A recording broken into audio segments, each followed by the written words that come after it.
12 মাসে সজনে হয়। এই যে সজনা, এই যে কেবল তুলতে আছি এখন। আবার গাছে ফুল আসছে, সজনে হইছে, গাছে আছে এখনো সজিনা। এই যে সজিনা, এই যে হইছে আবার ফুল, ফুল আবার এই সজিনে, এই 12 মাসই হয়। আমরা জানতাম সজনে তো বছরে একবারই হয়, কিন্তু আমাদের নাজিরপুর থেকে গাছ দিছে, আমি 5টা গাছ নিছি। 5টা গাছে 6-7 মাস পরই ফুল আসছে। 1 বছরের ভিতরে আমাদের ফল খাওয়ার মতন হয়েছে। প্রথম বছরে আপনার 10 কেজি 8 কেজি ফল আমরা গাছে পাইছি। আশা করি যে আগামী বছর আরো বেশি ফলন আমরা পাবো। ইচ্ছা আছে এর বড় আকারে আমরা এ বাগিচা করব, গাছে ভালো ফলন। এই ফলটা অন সিজনে ফল হয়, যেহেতু সিজনের চেয়ে আমরা এই ফলে ভালো দাম পাবো ইনশাআল্লাহ।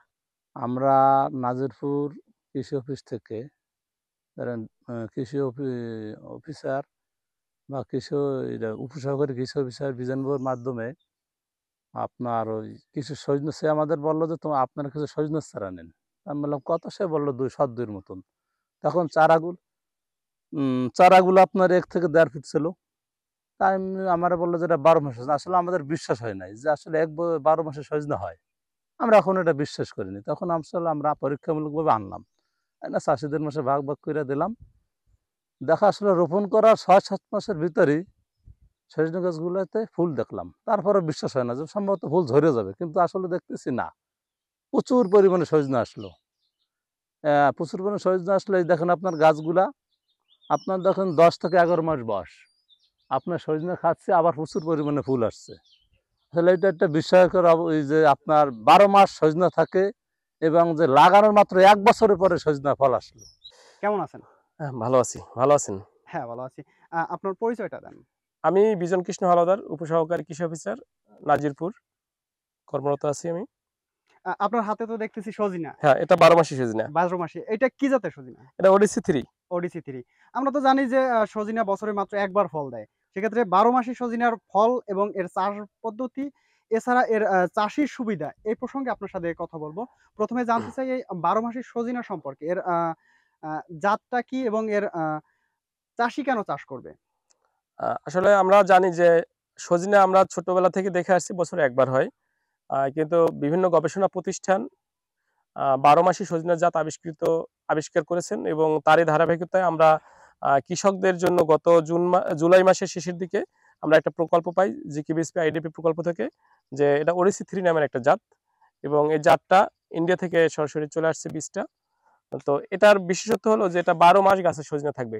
কারণ আমার যদি আমরা বলি সজনে পুষ্টি ডিনামাইট, তো যদি ডিনামাইটই হয় তাহলে তো আমার বছরে একবার বা নির্দিষ্ট 1 মাস বা 15 দিন খাইলে চলে না, যে কারণে গবেষণা করে তারা নিয়ে আসছে যাতে প্রতি মাসে একজন কৃষক এই সজনে খেতে পারে, তার জন্য 12 মাস তার কাছে ফল থাকবে, তার যখন খুশি তখন সে খেতে পারবে, যে কারণে এই জাতটা, এবং এটা অত্যাধিক উচ্চ ফলনশীল একটা জাত।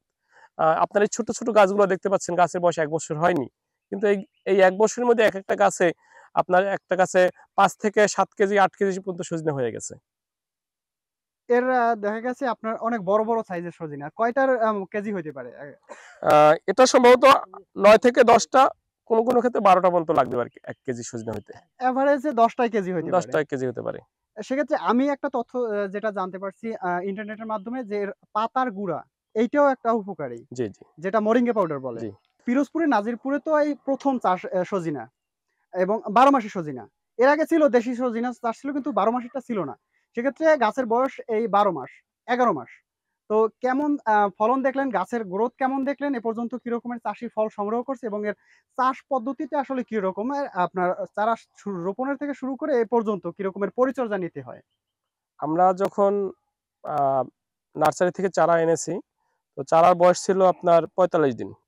তো 45 দিন 50 দিনের চারা কৃষকরা লাগালো। লাগানোর পরে তারা জৈব সার এবং অল্প রাসায়নিক সার দিয়ে ৫-৭ দিন পরে তারা চারাটা লাগাই দিল। লাগানোর পর চারা খুব দ্রুত, যেহেতু সজনা খুব দ্রুত বৃদ্ধি পায়, তো সেক্ষেত্রে আমরা যখন দেখলাম দ্রুত বৃদ্ধি পায় এবং 7-8 ফুট বা 9 ফুট যখন গাছের সাইজ হয়ে গেল, তখন আমরা তাদেরকে বললাম প্রুনিং করার জন্য। কারণ সজনে গাছ দ্রুতই বাতাসে ঝড় বৃষ্টিতে ভেঙে যেতে পারে, যে কারণে 4 ফুট 5 ফুট মাঝখান দিয়া গাছটা কেটে দেওয়া হয়েছে। কেটে দেওয়ার পরে আবার চারপাশ দিয়ে ডালপালা হয়ে প্রত্যেকটা গাছ অত্যাধিক মোটা হয়ে গেছে, আপনারা দেখতে পাচ্ছেন যেটা 11 মাসের গাছ। তো এরপরে তাদের গাছে কিন্তু নতুন শাখা পোশাক এসে ফুল এসে গেল, এবং তারপরে তারা একবার মাত্র রাসায়নিক সার খুব কম পরিমাণে ব্যবহার করলো, এই ফুল ফল তাদের একসাথে এসে গেল, এবং এ পর্যন্ত এক একটা গাছ থেকে গড়ে 5 থেকে 6 কেজি তারা সজনে সংগ্রহ করছে। তাই যখন পূর্ণবয়স্ক একটা গাছ হবে তখন একটা গাছ থেকে গড়ে আমার মনে হয় আগামী বছর 15 কেজির প্লাস সজনে পাবে বছরে। বছরে 15 কেজি প্লাস সজনে পাবে। হ্যাঁ। আমি যদি একটু হিসেব করি যে প্রথম বছরের খরচটা কিরকমের ছিল, এর থেকে ফিডব্যাকটা কিরকমের? আপনি বলছেন যে 7-8 কেজি সজনে পাইছে। আমরা কৃষি অফিস থেকে চারা ফ্রি দিয়েছি, যদি চারা ফ্রি নাও চিন্তা করি একটা গাছের দাম 50 টাকা, সেই হিসাবে চিন্তা করলে টোটাল একটা গাছে সর্বোচ্চ রাসায়নিক সার জৈব সার সহ 50 টাকা, আর সাথে আর 50 টাকার বেশি খরচ নেই, 100 টাকার বেশি খরচ নেই।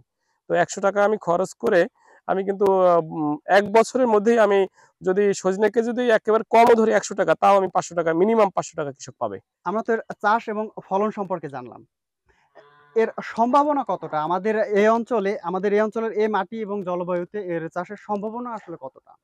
আসলে আমাদের দক্ষিণ পশ্চিম অঞ্চলের যে মাটি আবহাওয়া, এটা সজনে চাষের জন্য অত্যন্ত উপযোগী।